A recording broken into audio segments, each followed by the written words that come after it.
আল্লাহ নবী প্রিয় সাহাবী আবু যর গিফারী রাদিয়াল্লাহু তাআলা আনহুকে লক্ষ্য করে বলেন, ইয়া আবা যর লা আন তাগদু ফাতা'লামা আয়াতাম মিন কিতাবিল্লাহ খায়রুল লাকা মিন আন তুসাল্লিয়া মিয়াতা রাকআ।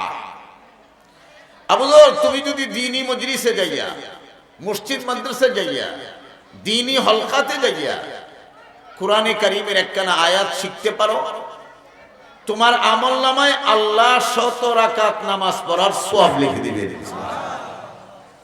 ওয়ালা আন তাগদু ফাতা'লামা বাবাম মিনাল ইলমি উমিলা বিহি আও লাম ইউমাল খায়রুল লাকা মিন আন তুসাল্লিয়া আলফা রাকা। আল্লাহ নবী বলেন, আর যদি কোরআন হাদিসের মাসলা মাসাইল শিখতে পারো, জানতে পারো, বুঝতে পারো, আল্লাহ তোমার আমলনামার মধ্যে 1000 রাকাত নামাজ পড়ার সওয়াব লিখে দিবেন। তো এই সমস্ত দ্বীনি মজলিসে কোরআন আর হাদিস মাসলা মাসাইলে আলোচনা হয়, বেশি না, 1-2টা যদি আমরা ধরতে পারি 100,000 রাকাত নামাজ পড়ার সওয়াব লিখে দিবেন। সুবহানাল্লাহ। 3 নম্বর, হাদিসের ভাষায় আল্লাহ তাআলা যদি আমাদের বসাটা যদি সুন্দর হয়, আন্তরিক ভাবে হয়, আল্লাহর জন্য হয়, আল্লাহ তাআলা এই বসার দ্বারা জীবনের সমস্ত গুনাহ মাফ করে দিবেন। বুখারীর বর্ণনা, আল্লাহ তাআলা ফেরেশতাদেরকে বলেন, লক্ষ্য করে, ফাউশহিদুকুম আন্নী কাদ গাফারতু লাকুম, তোমরা সাক্ষী থাকো এ ফেরেশতারা, ওরা আন্তরিক ভাবে বসছে, এই জন্য আমি আল্লাহ তাদের জীবনের সমস্ত গুনাহ মাফ করে দিলাম। ফায়াকুল মালাক মিনাল মালাইকা ফীহিম ফুলান লাইসা মিনহুম ইন্নামা জাআ লিহাজা। ফেরেশতারা বলে, রব্বুল আলামিন, এখানে যারা হাজির হইছে কিছু কিছু শ্রোতা নিয়তে ভেজাল আছে, ওরা আসছে আওয়াজ শোনার জন্য, মজা নেওয়ার জন্য, হাব ভাব ভঙ্গি দেখার জন্য। তোমার আছে না নাই নিয়তে? ভালো লাগলে আসি, ভালো না লাগলে বিদায়। তাদের সম্পর্কে ঘোষণা কি? মুসলিম শরীফের হাদিস, আল্লাহ তাআলা বলেন, হুমুল জুলাসা লা ইয়াশকা জালিসুহুম। চিল্লায়ে বলেন সুবহানাল্লাহ। আল্লাহ তাআলা বলেন, ও ফেরেশতারা, এটা পবিত্র মজলিস, জান্নাতের বাগান, রহমতের মজলিস, গুনাহ মাফের মজলিস। এই জন্য আমার যেই কোনো বান্দা যেই কোনো নিয়তে আমার নেক বান্দাদের সাথে বসে গেছে, আমি আল্লাহ ওয়ালাদের উসিলায় সকলের গুনাহ মাফ করে দিলাম। আল্লাহ তাআলা রহমান রহিম, মাফি করতে চান। এই জন্য সামান্যতম উসিলা তালাশ করেন আল্লাহ তাআলা ক্ষমা করে দেওয়ার জন্য। সামান্য উসিলা পাইলেই মাফ করে দেবেন, চলবে। এমনি ভাবে হাসরের ময়দানও আল্লাহ তাআলা উসিলা তালাশ করবেন মাফ করার জন্য। হাদিসের ভাষা, হাসরের ময়দানে আল্লাহ তাআলা বান্দার নেকি বুঝি ওজন দিবেন। এটা কোরআন হাদিসে আছে, তো বহু আছে। যেমন সূরা কারিয়ায় আল্লাহ বলেন, আল কারিআতু মাল কারিআ ওয়া মা আদরাকা মাল কারিআ ইয়াওমা ইয়াকুনুন নাসু কাল ফারাশিল মাবথুস ওয়া তাকুনুল জিবালু কাল ইহনিল মানফুশ فأما من ثقلت موازينه فهو في عيشة راضية وأما من خفت موازينه فأمه هاوية وما أدراك ما هي نار حامية جل جل سبحان الله সূরা কারিয়ার ভিতরে আল্লাহ রাব্বুল আলামিন ঘোষণা করেছেন, ফাআম্মা মান সাকালাত মাওয়াজিনু ফাহুয়া ফি ঈশাতির রাদিয়া, যার নেকির পাল্লা ভারী হবে সে জান্নাতি সুখময় জিন্দেগি লাভ করবে। ওয়া আম্মা মান খাফফাত মাওয়াজিনুহু ফাউম্মুহু হাবিয়া, পক্ষান্তরে যার নেকির পাল্লা হালকা হবে তার ঠিকানা হবে হাবিয়া, জাহান্নাম।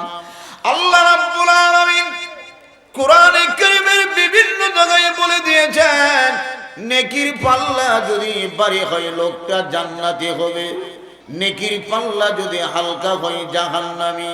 হাসরের ময়দানে আল্লাহ রাব্বুল আলামিন নেকি বুঝি ওজন দিবেন, এর মধ্যে এমন এক আল্লাহর বান্দা পাওয়া যাবে যার নেকি বুঝি সমান সমান, কম না। নেকির পাল্লা ভারী হইলে জান্নাতি, হালকা হইলে জাহান্নামী, এখন যে সমান সমান। এই জন্য আমার আল্লাহ বলবেন বান্দা তোমার নেকি বুঝি সমান সমান। এই জন্যে জান্নাতে যাইতে হলে কমপক্ষে একটা নেকির দরকার। তুমি একটা নেকির ব্যবস্থা করো। বান্দা জবাব দিবেন আল্লাহ হাসরের ময়দানে আমি নেকির ব্যবস্থা কোথায় করব? হাসরের ময়দানে নেকি পাওয়া যাবে তো? নেকি বেচা কিনা হবে? কি বলেন? হাসরের ময়দানে নেকি বেচা কিনার দোকান থাকবে? পাবে কোথায়? আল্লাহ বললেন রে বান্দা তুমি একটা নেকি ব্যবস্থা করো। বান্দা বলবে আল্লাহ আমি কি করতাম? আল্লাহ তাআলা বলবেন আমি তোমার একটা সুযোগ দিলাম। সুযোগটা কি? হাসরের ময়দানে তোমার মাতা পিতা, বিবি বাচ্চা, ভাই বেরাদর, বন্ধু বান্ধব, আত্মীয় স্বজন আছে তো? তুমি যায় দেখো না যে কারো কাছ থেকে একটা নেকির ব্যবস্থা করতাম। হাসরের ময়দানে মাতা পিতা থাকবো তো? লোকেরা বুঝে না কথা। কোটি কোটি বিলিয়ন বিলিয়ন মানুষের মধ্যে হাসরের ময়দানে মাতা পিতারে পাওয়া যাইব তো? পাওয়া যাইব? ইস্তেমার ময়দানে গেলে লোক হারাই গেলে পাওয়া যায় না, পাওয়া যায় অনেক খোঁজাখুঁজি করে পাওয়া যায়। হাসরের ময়দান যেখানে কোটি কোটি কোটি কোটি মানুষ থাকবে সেখানে একজন একজনের কেমনে ভাইব? পাওয়া যাইব। এটা বোঝানোর জন্য আল্লামা কারি তৈয়ব সাহেব রহমাতুল্লাহি আলাইহি নামটা শুনছেন? কেউ শুনছেন? আল্লামা কারি তৈয়ব সাহেব রহমাতুল্লাহি আলাইহি যিনি দেওবন্দ মাদ্রাসা এক নাগারে 52 বছর মুহতামিম ছিলেন। সুবহানাল্লাহ, সবাই কইল না? কত বছর? মানুষ বাঁচে কত বছর? জগৎ বিখ্যাত জাদ্রির আলেম ছিলেন। উনি হাদিসের উদ্ধৃতি দিয়ে উল্লেখ করছেন হাসরের ময়দানে মাতা পিতা, ভাই বেরাদর, বিবি বাচ্চা, আত্মীয় স্বজন, বন্ধু বান্ধব, ভাই বোন, এটা বুঝাইতে চাই যে আল্লাহ তাআলা রূহ জগতে আমাদের সকলের রূহকে একত্রিত করে আল্লাহ একটা প্রশ্ন করেছিলেন, আলাস্তু বিরাব্বিকুম, আমি কি তোমাদের প্রভু নই? আমরা কি জবাব দিয়েছিলাম? কালো বালা, অবশ্যই আপনি আমাদের প্রভু। তো রূহ জগতে আল্লাহ সমস্ত রূহগুলিকে যেইভাবে রাখছিলেন, যেই সিরিয়ালে যে যেখানে ছিলেন, আল্লাহ পাক দুনিয়াতে রূহগুলিকে আবার এইভাবেই দুনিয়াতে পাঠিয়েছেন। সুবহানাল্লাহ। তাহলে আপনাদের কাজাইকাটা এলাকার মানুষ ডিগ্রির স্যার, ওই দিক দিয়ে আবার জামালপুর শহর টোল মেরান্দা ঠেন্দা জাহাজ এখন যেভাবে আছে বোঝা গেল রূহ জগতে এইভাবেই ছিল। ছিল্লে বলেন সুবহানাল্লাহ। আল্লাহ নবী দয়াল নবী রাহমাতুল লিল আলামিন বলেন উম্মত, রূহ জগতে আল্লাহ রাব্বুল আলামিন যাকে যেইভাবে যেই সিরিয়ালে আমার আল্লাহ রেখেছিলেন, দুনিয়ার জীবনে আল্লাহ সেইভাবে মানুষ পাঠালেন। হাসরের ময়দানে আল্লাহ সেইভাবে মানুষগুলো রাখবেন। সুবহানাল্লাহ। এই জন্য এলাকার মানুষের কাছাকাছি থাকবে। কথাটা যদি বুঝে থাকেন হাসরের ময়দানে মাতা পিতার দেখা হবে কি হবে না? আল্লাহ রাব্বুল আলামিন বলবেন বান্দা আমি তোমার একটু সুযোগ দেয়া দিলাম, হাসরের ময়দানে তোমার মাতা পিতা, বিবি বাচ্চা, ভাই বেরাদর, বন্ধু বান্ধব আছে, তাদের কাছ থেকে তুমি যায়া দেখো একটা নেকির ব্যবস্থা করতে পারো কিনা। ওই বান্দা সুযোগ নিয়ে প্রথম আব্বা আম্মার কাছে যাবে, যায়া আবদার জানাইবে আমার নেকি বুদ্ধি সমান সমান, একটা নেকির জন্য আমি আটকায় গেলাম, যদি একটা নেকি দেয়া দিতেন। মাতা পিতা পরিচয় দিবে না, এরপরে বিবির কাছে যাবে, বিবি পরিচয় দিবে না, সন্তানাদিও পরিচয় দিবে না, ভাই বেরাদরও পরিচয় দিবে না, বন্ধু বান্ধব পরিচয় দিবে না।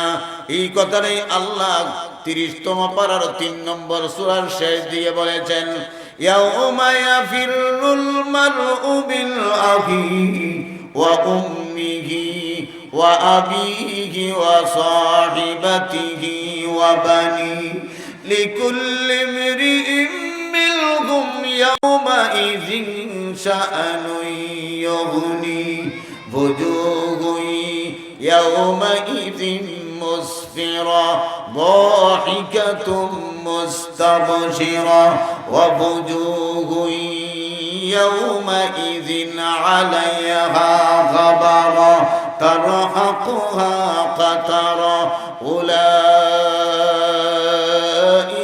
هم الكفرة الفجرة سبحان الله আল্লাহ রাব্বুল আলামিন ওই সূরার শেষ দিকে ঘোষণা করলেন, ইয়াউমা ইয়াফিরুল মারউ মিন আখিহি ওয়া উম্মিহি ওয়া আবিহি, সেদিন অর্থাৎ হাসরের ময়দানে সন্তান মাতা পিতার থেকে দূরে চলে যাবে।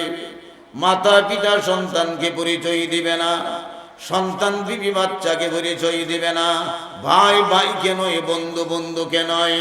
নিরুপায় হইয়া ওই বেচারা যখন ফিরে আসতে থাকবে, রাস্তার মধ্যে অপরিচিত এক আল্লাহর বান্দা বলবি, তোমার মনটা কেন খারাপ?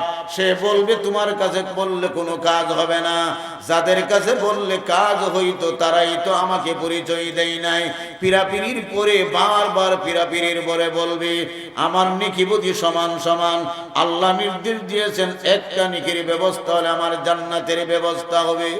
আল্লাহর বান্দা ডাক দিয়ে বলে, আল্লাহর বান্দা, তোমার হাজার লক্ষ নেকি থাকার পরেও শুধুমাত্র একটা নেকির জন্য আল্লাহ রাব্বুল আলামিন তোমাকে আটকে দিয়েছে।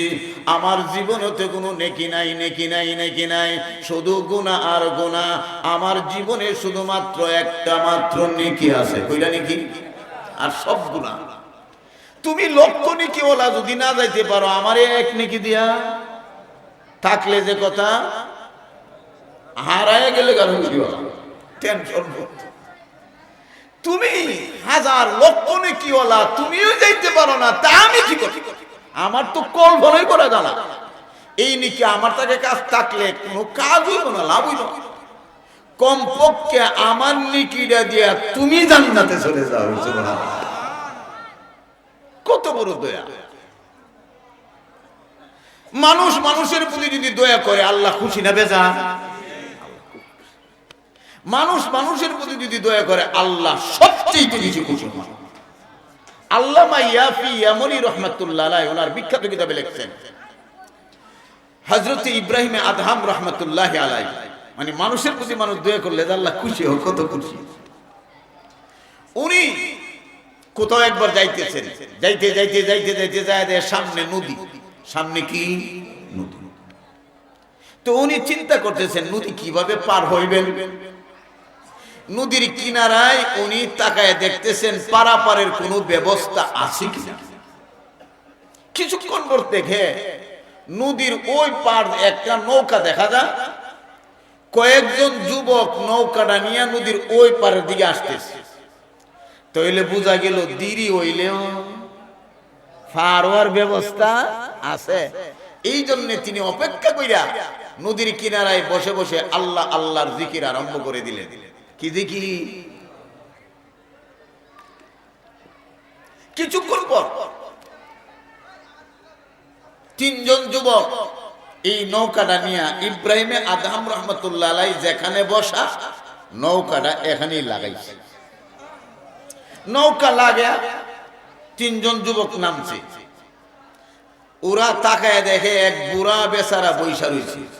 বেশভূষা ভালো না, দেখতে ভালো দেখা যায় না, বুড়া পাগলের মতো দেখা যায়। এই জন্য এরা পাগল মনে কইরা প্রথমে যুবকে যায় জুরে সুরে এক থাপ্পড় মারছে। বলেন না নাউজুবিল্লাহ। দুই নম্বর যুবক চিন্তা করলো, আমি বাদ থাকতাম করে, হে বেড়ে গিয়ে পিছে দেখ তুষি মারছে। তিন নম্বর যুবক চিন্তা করলো, তা আমি বাদ থাকতাম কেন? হে বেলা পিছনে গিয়ে লাথি মারছে। কারণ যৌবন এর একটা পাগলামি। যৌবন, আল্লাহ নবী বলেন যৌবন হলো পাগলামি। এরা কোনো আইন মানে না, দুনিয়ার আইনও মানে না, পরকালের আইনও। তো আল্লাহর নবী হযরত ইব্রাহিম আদম রাহমাতুল্লাহ আলাইহি কিছু বলবেন, ফিরাও তাকাই নাই। আল্লাহু আকবার। বরং তিনি হাত তুলে আল্লাহর কাছে দোয়া করতেছেন। তো দোয়া করলে তো বদ্ধ হয়ে করব। আল্লাহর নবী হযরত ইব্রাহিম আদম রাহমাতুল্লাহ আলাইহি আল্লাহর দরবারে দোয়া তুইলা চোখের পানি চাইরা দোয়া করতে লাগলেন। রব্বুল আলামিন, এই যুবকেরা তাদের অন্তরে পরকালের বোঝ নাই, তাদের সিনার মধ্যে দিনের ধর্মীয় কোনো বোঝ নাই, এই জন্যে তারা জাহান্নামের দিকে রওনা হয়েছে। ও রব্বুল আলামিন, আল্লাহ রব্বুল আলামিন তাদের অন্তরের ভিতরে পরকালের বুঝ ঢুকাইয়া দিয়া আল্লাহ জাহান্নাম থেকে বাঁচাইয়া এই তিন যুবককে জান্নাতি বানায়া দাও। সুবহানাল্লাহ। আমার আপনার দ্বারা সম্ভব? এই জন্য মানুষ মানুষের প্রতি যখন দয়া করে আল্লাহ এত খুশি হইরে। এই জন্য বলা হইল হযরত ইব্রাহিম আদহাম রাহমাতুল্লাহ আলাইহি তিনি যখন তাদের হেদায়েতের জান্নাতের দোয়া করতেছি, এমনি যুবকরা সইনা থমকে দাঁড়াইছে। একজন আরেকজনকে বলতে লাগলো, যুবকরে কার সাথে আমরা এত বেয়াদবি করলাম, যেই বেচারা আমাদের জান্নাতের দোয়া করতেছে আমরা দি সর্বনাশ কইরা ফেললাম। এই জন্য দৌড়াইয়া যাইয়া আল্লাহর দিল কদমে জাপ দিয়া পইরা যায়। এবার চোখের পানি চাইরা চাইরা আল্লাহর কদমে দৌড়া লাইকা লাইকা বলতেছে, আল্লাহর আমরা চিনতে পারি নাই, বুঝতে পারি নাই, আমরা চরম বেয়াদবি করলাম, এই জন্য মাফ চাই, ক্ষমা চাই, আল্লাহর হস্তে মাফ করে দেন। ইব্রাহিম আদহাম রাহমাতুল্লাহ আলাইহি যিনি জান্নাতের দোয়া করতেছে, এবারে মাফ করব না করতো না? মাফ তো আগে করে দিল। হযরত ইব্রাহিম আদম রাহমাতুল্লাহ আলাইহি মাথার মধ্যে হাত বুলাইয়া তিনি মাফ করে দিলেন, হেদায়েত আর জান্নাতের দোয়া করে দিলেন। এতে করে আল্লাহ খুশি হবেন না বেজার হবেন? আল্লাহ রাব্বুল আলামিন অদৃশ্য থেকে আওয়াজ দিয়ে বলেন, ইব্রাহিম আদম, আমি আল্লাহ তোমার ক্ষমা আর ধৈর্যের কারণে এত খুশি হইলাম, যেই কারণে শুধুমাত্র যুবকদেরকে জান্নাতি নয়, আমি আল্লাহ আল্লাহওয়ালাদের দপ্তরে তাদের নাম লেখা দিলাম।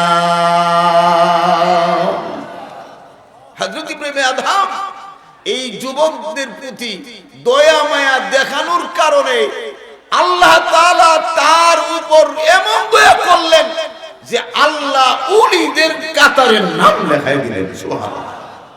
এই জন্য মানুষের প্রতি যদি কেউ দয়া করে, রাগ গুসা না করে, আল্লাহ খুশি হয়। মুফতি তকি উসমানী দামাত বারাকাতুহু, ও ভাই সাহেব আমার একটা চা চিনি ছাড়া, ইসলাহি খুতবাতে ওনার বক্তব্য উল্লেখ, আমাদের ইমামে আজম আবু হানিফা রাহমাতুল্লাহ আলাইহি জগৎ বিখ্যাত ইমাম, আমরা জানি ওনার বক্তব্য যে উনি 40 বছর যাবত রাত্রে ঘুমাননি, এশার ওযু দিয়া ফজর পড়ছেন। ঘুমাইতেন কোন সময়? জোহরের পরে একটু টাইম ঘুমাইতেন প্রতিদিন। একদিন এক যুবক যাইয়া, যখন ঘুমাইছে জোহরের পরে, এক যুবক যাইয়া দরজার মধ্যে ধাক্কা আরম্ভ করছে। আচ্ছা বলুন তো দেখি, যদি দরজার মধ্যে এভাবে ধাক্কা আরম্ভ করে ঘুম থাকবো? ঘুম ভাঙিয়ে গেছে। দরজা খুলছে, খুইলা দেখে দরজার সামনে যুবক দাঁড়ায় গেছে। কি ব্যাপার? হুজুর আমি মাসআলা জানতে আইছি। আচ্ছা ঠিক আছে, তোমার মাসআলা বলো। মাসলা মনে নাই, ঠিক আছে, অনর্থ কষ্ট দেওয়া। আমরা হইলে তো বলতাম, এই বেয়া কোনো খামটাম নাই, আমার ঘুম ভাঙছে, কমপক্ষে এতটুকু তো বলতাম। ইমাম আবু হানিফা রাহমাতুল্লাহ আলাইহি রাগ করেন নাই, গুসা করেন নাই, বলছে আচ্ছা ঠিক আছে, তোমার যেই সময় মনে হইব এই সময় তুমি আইবা, যাও। বিদায় করে দিয়ে আবার শুইছে, কিছুক্ষণ পর আবার ধাক্কা লাগছে, চোখটা লাগছে, দরজা কইলা তাকায় দিয়ে যুবকে দাঁড়াইছে। কি ব্যাপার, মনে হয়েছে? জি হুজুর মনে হয়েছে। বলো। এতক্ষণ তো মনে আসছিল, আবার বলে ঠিক আছে, মনে লাগে, যাও। আবার শুইছে, চোখটা লাগছে, আবার দরজা ধাক্কা লাগছে, খুইলা দিয়ে যুবকে দাঁড়াইছে। মনে হয়েছে? জি হুজুর মনে হয়েছে। এখন মনে আছে? বলো। আপনার চেহারার দিকে চাইলে আর মনে থাকে? কইবার হইল? 3 বার ঘুম ভাঙছে। কাছে ঠিক আছে, মনে লেগে যাও। চতুর্থবার আবার ঘুমাইছে, যুবক আইসা আবার দরজা ধাক্কা আরম্ভ করছে, খুইলা দেখে এই যুবক দাঁড়াই দিচ্ছে। তোমার মাসলা মনে হয়েছে তো? জি মনে হয়েছে। এখন আর বলছি না, এখন ধরে রাখছি। বলো। আমার মাসআলা জানার বিষয় হইল মানুষের পায়খানা, আমার বাসা বুঝছেন তো, এটা মজা না তিতা? মানুষের প্রস্রাব পায়খানা, এটার গুণাগুণ আলেম ওলামারা মাদ্রাসাত কইব না হসপিটালে কইব? মানুষের পায়খানা মজা না তিতা? ইমাম আবু হানিফা রাহমাতুল্লাহ আলাইহি বললেন, এ যুবক শোনো, মানুষের পায়খানা যখন তাজা থাকে নগদ, এর মধ্যে মজা থাকে। যখন শুকায়া যায় তখন আর মজা থাকে না, তিতা হয়ে যায়। কি বলছে আবু হানিফা? পায়খানা তাজা থাকলে, তাজা বুঝছেন তো, মজা, শুকায় গেলে বেমজা, তিতা হয়ে যায়। এই কথাটা বলার পরে যুবক চট করে বলল, পায়খানা তাজা থাকলে মজা, শুকায় গেলে তিতা। আপনি কোনোদিন খায়া দেখছেন? আরো জোরে বলেন নাউজুবিল্লাহ। কত বড় বিহাদবি! তাহলে এখন আর আমরা সহ্য করলাম নইলে হেরাবিনার উপর থেকে ধাক্কা দেওয়া হইলাম, কথা ঠিক আছে? আল্লাহর হযরত ইমাম আবু হানিফা রাহমাতুল্লাহ জগৎ বিখ্যাত ইমাম, ইমামে আযম ছিলেন। এই জন্য তিনি সবচেয়ে বড় সহনশীল, ভদ্র ছিলেন, আল্লাহওয়ালা ছিলেন। যাদের সিনার ভিতরে যেই পরিমাণ কোরআন হাদিস ঢুকবে, লোকটা সেই পরিমাণ আল্লাহওয়ালা হয়ে যাবে, সেই পরিমাণ ধৈর্যওয়ালা হয়ে যাবে, সেই পরিমাণ ভদ্র হয়ে যাইবে। এই জন্য ইমাম আবু হানিফা রাহমাতুল্লাহ আলাইহি তিনি রাগ করেন নাই, গুসা করেন নাই, বরং যুক্তি দিয়া যুবককে বুঝাইয়া দিলেন, এ যুবক তুমি শুনো, সব কিছু খাইয়া বোঝা লাগে না, কিছু কিছু জিনিস অভিজ্ঞতার মাধ্যমে বোঝা যায়। তুমি লক্ষ্য করে দেখবে, মানুষের পায়খানা যখন তাজা থাকে রে, এর মধ্যে মশা মাছি বসে, বসেনি? তাইলে বোঝা গেল মজা আছে। যখন শুকায়া যায়, মশা মাছির খবর নাই, বোঝা গেল আর মজা নাই। আল্লাহ বলে যখন যুক্তি দিয়ে বুঝাই দিলেন, এবার যুবক ইমাম আবু হানিফার কদমে জাপ দিয়া পইরা যায়, আমি মাপ চাই, আমি চরম বেয়াদবি করলাম। ইমাম আবু হানিফা বলেন, তোমার কোনো বেয়াদবি তো আমি দেখতেছি না, মাসআলা জানতে চাইলে আমি মাসআলা বুঝাইয়া দিলাম, বাড়তি কোনো বেয়াদবি তো আমি পাইলাম না। এবার যুবক বলে, আল্লাহর ওলি, না না, চরম বেয়াদবি করেছি। এ আল্লাহর ওলি, কয়েকদিন আগে আমার বন্ধুর সাথে আলোচনা হইতেছিল, আমার বন্ধু আমাকে বলতেছে বর্তমান দুনিয়াতে সবচেয়ে বড় আলেম হলেন ইমাম আবু হানিফা। আমি আমার বন্ধুরে জবাব দিলাম, তুমি জানো না বর্তমান দুনিয়াতে সবচেয়ে বড় আলেম ইমাম সুফিয়ানে সাউরি রাহমাতুল্লাহি আলাইহি। কার নাম বলছি? সুফিয়ানে সাউরি। ওনারা সমসাময়িক মুস্তাহিদ ইমাম ছিলেন। আমার বন্ধু আবার বললেন, না তুমি জানো না বর্তমান দুনিয়াতে সবচেয়ে বড় আলেম হলেন আবু হানিফা। আমি আবার জবাব দিলাম, তুমি জানো না সুফিয়ানে সাউরি। এইভাবে যখন 3 বার বলল, তখন আমি মনে মনে সিদ্ধান্ত নিলাম, বাস্তবে যাইয়া আমি দেখব ইমাম আবু হানিফা কত বড় আলেম। এই জন্য সরাসরি আপনার দরবারে চলে আসলাম। এ আল্লাহর ওলি, আমি আইসা খবর নিয়ে দেখলাম সারা রাত্রি আপনি ঘুমান না, জোহরের পরে একটু ঘুমান। এই সময়টা আমি বাইচা নিলাম। কোন সময়টা? জোহরের পরের সময়টা। সারা রাত ঘুমান না, জোহরের পরে একটু ঘুমান, এই সময়টা আমি নির্বাচন করে নিলাম। পরীক্ষা করলো তো এটি দরকার। হে আল্লাহর ওলি, এই জন্য আপনি যখন ঘুমাইলেন আমি দরজার মধ্যে ধাক্কা আরম্ভ দিলাম, আপনার ঘুম আমি নষ্ট করলাম। কিন্তু দেখলাম আপনি রাগ করেন নাই, গুসা করেন নাই। এইভাবে 3 বার 4 বার আমি করলাম, তবু আপনি রাগ করেন নাই। চতুর্থবার মাসলা বলতে যাইয়া আপনার চেহারা বরাবর এমন বেয়াদবিমূলক কথা আমি উচ্চারণ করেছি, একজন আলেমের সামনে বলবে দূরের কথা, সাধারণ মানুষের সামনে মানুষ বলে না। এরপরেও আপনি রাগ করেন নাই, গুসা করেন নাই, এমনকি আপনি যুক্তি দিয়া সুন্দর করে মাসআলা বুঝাইয়া দিলেন। হে আল্লাহর ওলি, আমি বুঝতে পেরেছি আল্লাহর জগতে আপনার মতো এত বড় ভদ্র আলেম আল্লাহর দুনিয়াতে দ্বিতীয় আরেকজন নাই। লা ইলাহা ইল্লাল্লাহ। মুহাম্মদ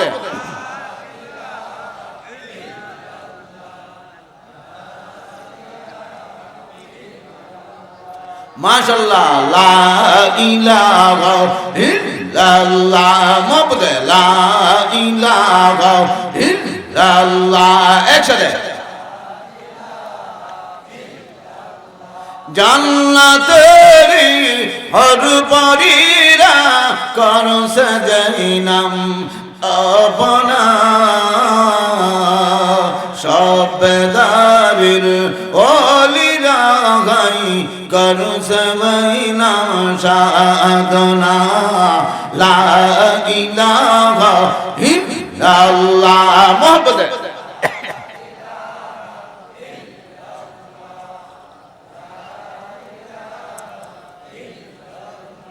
লা ইলাহা ইল্লাল্লাহ মুহাম্মাদুর রাসূলুল্লাহ সাল্লাল্লাহু আলাইহি ওয়াসাল্লাম। মানুষের প্রতি দয়া করলে আল্লাহ খুশি হন, মর্যাদা বাড়ায়। এটাই বলতেছিলাম, ওই বেচারা কঠিন হাসরের ময়দানে চিনে না জানে না নেকি দেয়া দিল, আল্লাহ খুশি বুনি। আল্লাহর দরবারে নিকি নিয়ে হাজির। আল্লাহ প্রশ্ন করলেন, নিকি পাইছো? মাহবুব পাইছি। তোমার মাতা পিতার কাছে হারা তো পরিচয় দিছে না, বিবির কাছে তো বিয়ে হয়েছে না, বাচ্চাদের কাছে এখন না, এরা এমনি ইসানবীর মতো আইছে, মা বাপ নাই। তাহলে ফাইলা কোথায়? কো পরিচয় দেখ দেখতে দিছে। আরে তারি নিয়ে আসো। ওই বান্দা আল্লাহর দরবারে হাজির। আল্লাহ প্রশ্ন রাখলেন, বান্দা তুমি তারে চিনো নাকি? যে দিছ, কারণ আমি চিনি না, জীবনে দেখছই না। তাহলে চিনো না, জানো না? যেখানে মাতা পিতাই চিনা দেই না, পরিচয় দেই না, বিবি পর্যন্ত পরিচয় দেই না, সন্তানরা পর্যন্ত পরিচয় দেই না, ভাইরা পর্যন্ত চেনা দেই না, বন্ধুরা পর্যন্ত দূরে চইলা যায়, এমন কঠিন মুহূর্তে তুমি কেমনে নাকি দেয়া দিলা? কি ব্যাপার? আল্লাহর বান্দা এবার আল্লাহর দরবারে জবাব দিতেছে, আল্লাহ আমি জানতে পেরেছি ওই বান্দার লক্ষ হাজার গুণ নেকি রয়েছে, এরপরও শুধুমাত্র একটা নেকির জন্য আটকা পড়ে গেছে। আমার কাছে কোনো নেকি নাই, শুধু একটা। এই নেকি দেয়া তো আমি কোনো আশা করতে পারি না, আমার কাছে থাকলে আমার কোনো ফায়দা হবে না, লাভ হবে না। এই জন্য মনে মনে চিন্তা করলাম, আমার এই নেকিরে দেয়া অন্তত আমার এই বাড়িটা জান্নাতে চইলা যাক, এই জন্য আমি নেকিটা দেয়া দিলাম। আল্লাহ রাব্বুল আলামিন ডাক দিয়ে বলে, বান্দা তুমি বান্দা হইয়া কঠিন হাসরের ময়দানে বান্দার প্রতি এত বড় দয়া মায়া দেখাইলে, আমি আল্লাহ তো বান্দার মতো দয়াবান মায়া দয়াবান নয়, আমি মাতা পিতার চাইতে লক্ষ কোটি গুণ বেশি দয়াবান।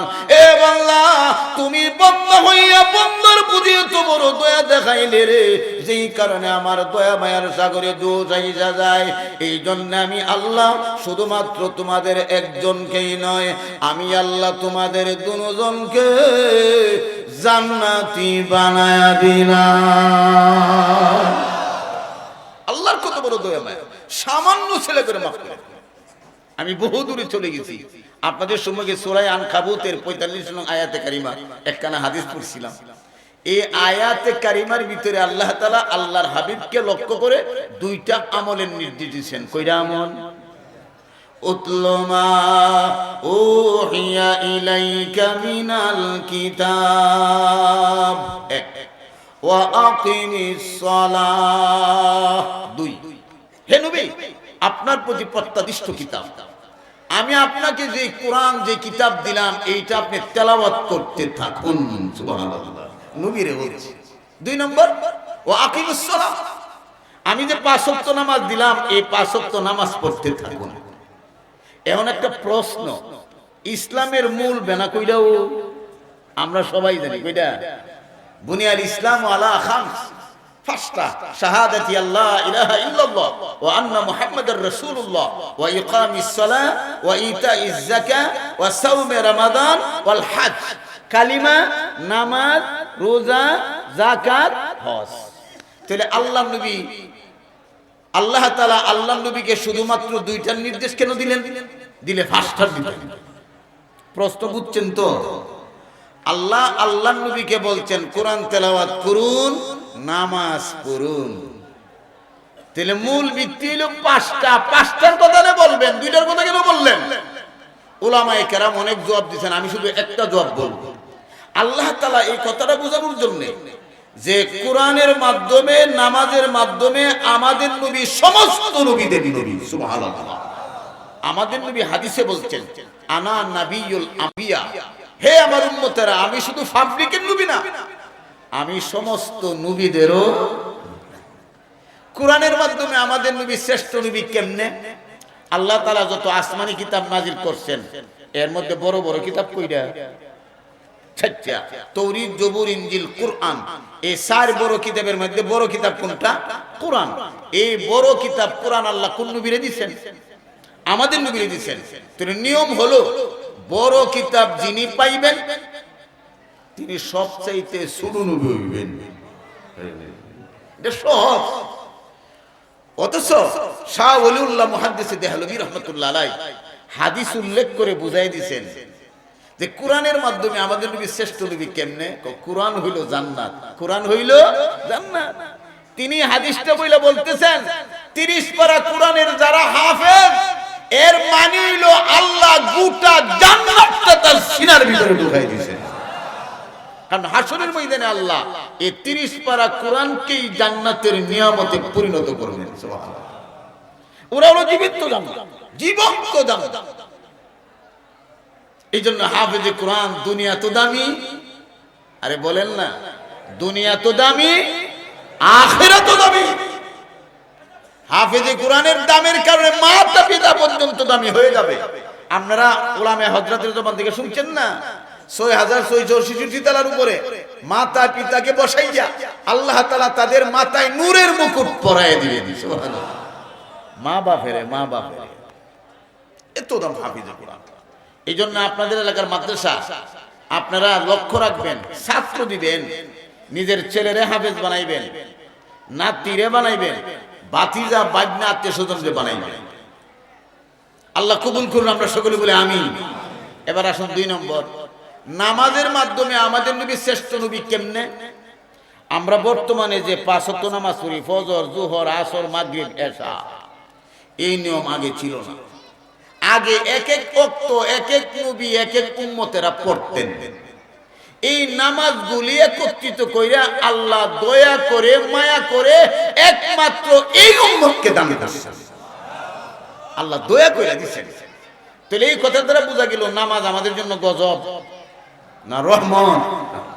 এখন আমাদের বুঝতে হবে ফজরের নামাজ, ফজরের 2 রাকাত ফরজ নামাজ, এই পৃথিবীতে সর্বপ্রথম কোন নবী ফুটছিলেন?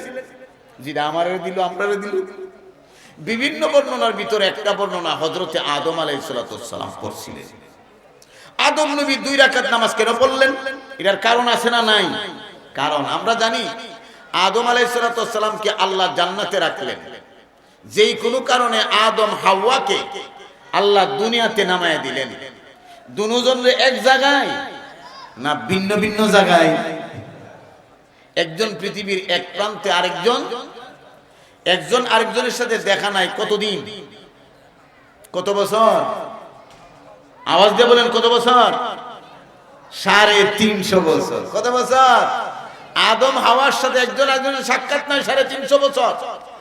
350 বছর পর্যন্ত আদম কান্নাকাটি করলেন। 350 বছরের পরে হঠাৎ করে একদিন আল্লাহর কাছে এইভাবে দোয়া করলেন, রব্বুল আলামিন, মুহাম্মদের নামে তোমার দরবারে আমি দোয়া করতেছি, আল্লাহ কবুল করে নাও। আল্লাহ রাব্বুল আলামিন বললেন, হে আদম নবী, তুমি হাওয়া ছাড়া দুনিয়াতে কোনো মানব পাঠাইনি, তুমি মুহাম্মদের নাম পাইলে কোথায়?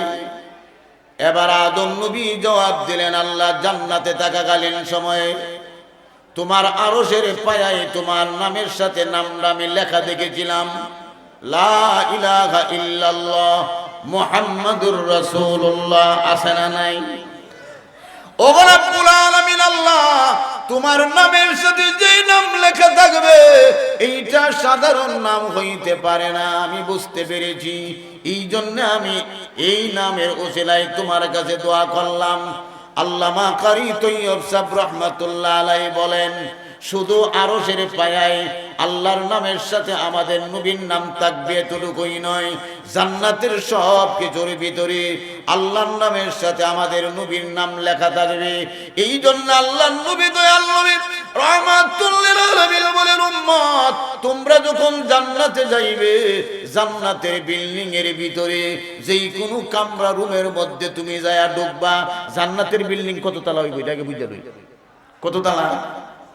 কোরআনে কারিমের যতখানি আয়াত হবে জান্নাতের বিল্ডিং তত তালা হবে।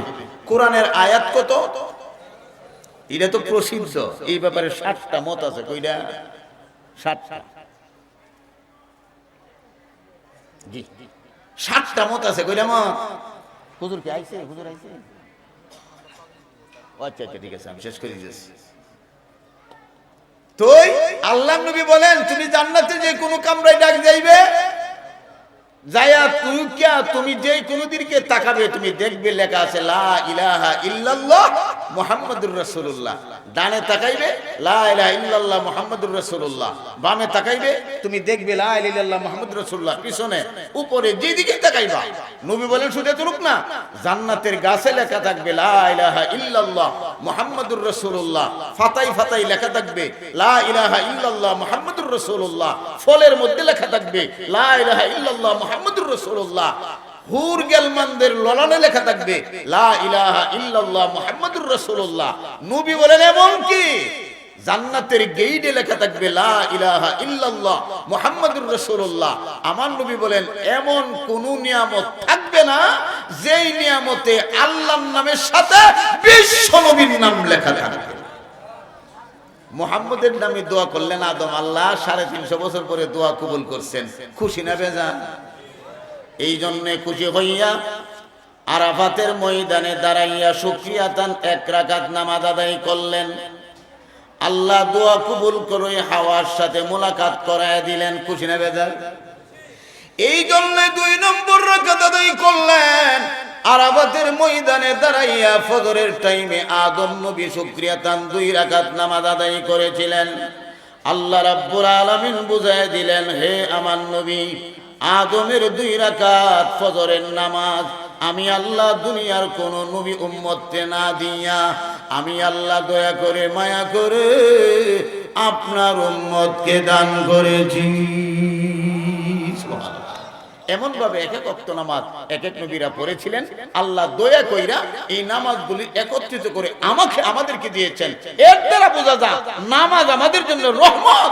আল্লাহ দয়া কইরা দিয়েছেন, নামাজ আমাদের জন্য গজব পেরেশানি না, আমাদের জন্য রহমত। এই জন্য হাদিসের ভাষায় নামাজ পড়লে গুনাহ মাফ হয়, নামাজের দ্বারা আল্লাহ জান্নাত অবধারিত করে দেন। আল্লাহ তাআলা আমাদের সকলকে বুঝার, এই অনুযায়ী আমল করার তৌফিক দান করুন। আমিন সুম্মা আমিন। ওয়া আখিরু দাওয়ানা আলহামদুলিল্লাহি রাব্বিল আলামিন।